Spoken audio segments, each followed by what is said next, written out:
What's good, everyone? It's Tim, also known as mtgmeurlin, and we are so back. It's been a little bit since the bans of the format staples, Dockside, Jeweled Lotus, Mana Crypt, and a fourth one that we don't care about. One of my most affected decks was my Mulligan mid-range Pirates list. Now with fast mana gone, turn 1 Malcolm basically out the window, at least with any sort of consistency. So, we went back to the drawing board, and we went back to a commander pairing that I haven't played for a little while since I moved on to cEDH Pirates.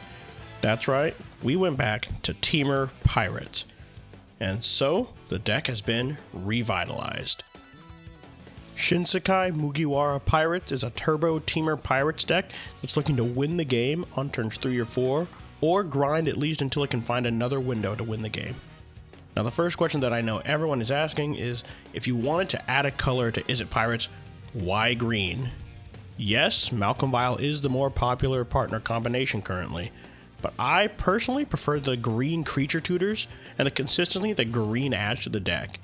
Black tutors are very flexible, but there's only so many of them, and while green has very many creature tutors, most of them put them onto the battlefield directly, and that makes our 1-card combo of Glinthorn that much easier to assemble that we don't have to spend mana to not only tutor it, but cast it.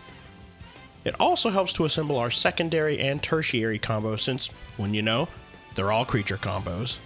So let's not stall anymore, let's get into the deck and see what it looks like in its current iteration.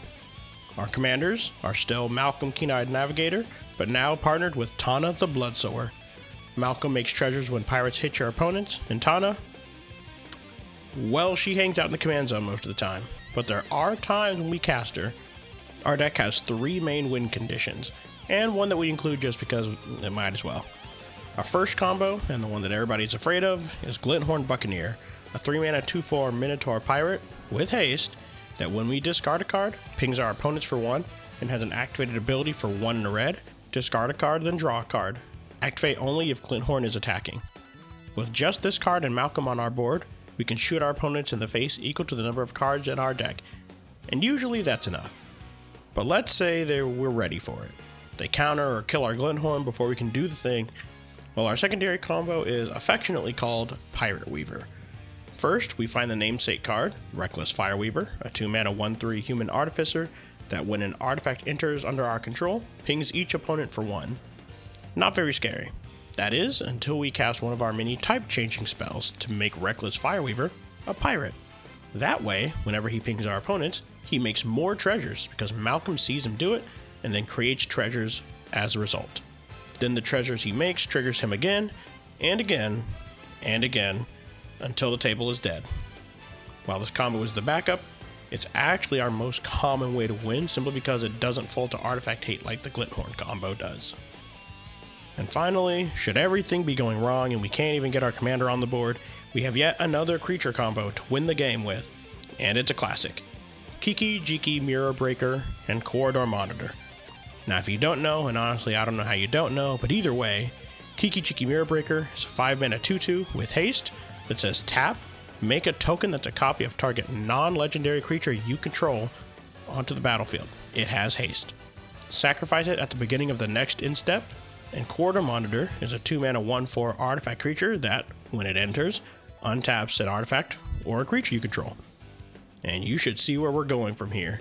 We're going to tap Kiki to make a copy of Corridor Monitor, and then when that token enters, it'll untap Kiki to do it again, making infinite hasty 1/4s to swing out at our opponents.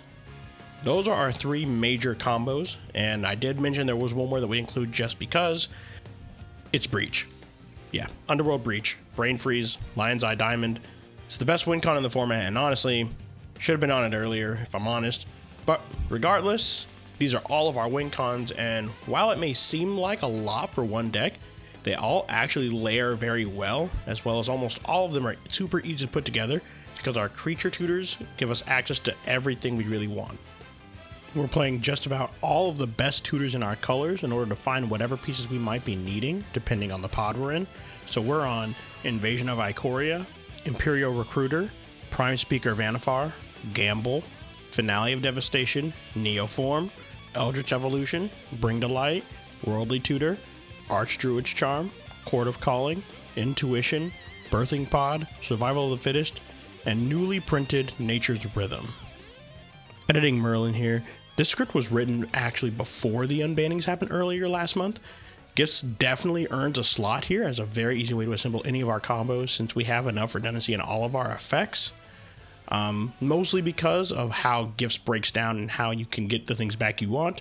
Whether we have one target and two recursion pieces, two targets and one recursion piece, 2 and 2, or 3 and or 4 targets. The usual piles I suspect you will see me use are Breach, Shifting Woodlands, Eternal Witness LED, or Glinthorn, Shifting Woodlands, Finale of Devastation, Noxious Revival. Of course, the power of Gifts I'm given is its flexibility, so the piles are very changeable as needed, but I think it's a fantastic option for this Temur Pirates list. Back to the video. With this many tutors, we should have no problem finding one or more of these in our opening hand, which is exactly one of the things we're looking for. Now let's address the card advantage sized elephant in the room. We do not have card advantage in the command zone. So this means that we have two options during mulligans. Mulligan down to a card advantage engine of some kind, or mulligan to our win attempts. I find that while it's nice to have a card advantage engine, it's in our deck's best interest to mulligan for early win attempts or tutors. Since we lack card advantage, we have a hard time grinding than other decks in the format, so we want to try to get under them if we can and keep presenting win attempts until we can push through them. That's not to say we don't have interaction. We run a decent suite of counterspells and protection, but that's exactly what we want to be using them for. Protection. Protecting our win attempts. The worst thing we can do is end up playing Table Police. Now sometimes we will have to mulligan for interaction against the Rogsire or the Crick deck on the play, but save for that, we want to play as selfishly as we can and try to get away with it as often as we can. Alright, let's talk about our ramp. We're running a mix of mana dorks, fast mana, the odd ritual, in order to consistently get Malcolm out turn 2. We can occasionally get a turn 1 Malcolm, but it's not nearly as consistent as it used to be. So, we're running Birds of Paradise, Delighted Halfling, Elvish Mystic, Findhorn Elves, Llanowar Elves, Orcish Lumberjack, Ragavan, Nimble Pilferer, Tinderwall, Elvish Spirit Guide, Simian Spirit Guide, Chrome Mox, LED, Lotus Petal, Mox Amber, Mox Diamond, Mox Opal, Mana Vault, Soul Ring, Arcane Signet, Rite of Flame, Juska's Will, Ancient Tomb, City of Traders, and Gemstone Caverns. Since switching to this command pairing, I've yet to miss Malcolm on turn 2 because of this heavy emphasis with our ramp package. The final card type to go over is the land base, and honestly, it's got some of my favorite cards in the deck. We're playing 27 lands, 28 with our single MDFC, and nearly half of them have some sort of utility to go with our deck's game plan. Starting off, we're on the 9 fetches we can be on. Next we have our fetchable lands. And finally, the fixing lands round out our non-utility lands that we play. Now, onto our utility lands. Ancient Tomb, Arena of Glory, Boseiju Who Endures, City of Traders, Gaia's Cradle, Gemstone Caverns, Otawara, Soaring City, Seat of the Synod, Shifting Woodlands, and Talon Gates of Madara. Our soul lands, Gemstone, and Cradle are our mana acceleration that we always love to see. Our channel lands give us spell effects in the land base, free value. While Modern Horizon 3 gave us lands that either haste our creatures or give us a bit of recursion when we need it. Talon Gates is uncounterable removal, and Seat of the Synod enables our Pirate Weaver convo to go off at instant speed with our land tutors. Now this list has changed a decent amount, and being this is the second time I'm covering this list, I've decided to pass on the Mulligan guide. But in its place, I'm going to tell you the Mulligan philosophy I've adopted since I've been playing this deck. When deciding on your opening hand, you want to make sure you have a concrete game plan. Personally, I like to have at least one creature tutor, if not two, when looking at my opener, because while a hand of fast mana for a turn 1 Malcolm and turn 2 Kedis, if you can find it, is very good, if you don't have anything to use that mana on, it doesn't do anything and you're just top decking. And the same is true for a hand of counterspells. While we can interact with our opponents if we have to, we really don't want to be, and doing so leaves us playing much more reactive than proactive. So as you can see, this list has gone through quite a few changes over the few months and recent releases that have given it great tools, and hopefully that continues to be the case in the future. And that brings us to the end. Thank you guys for listening. I hope you've enjoyed We're finally getting videos back out, so bear with me.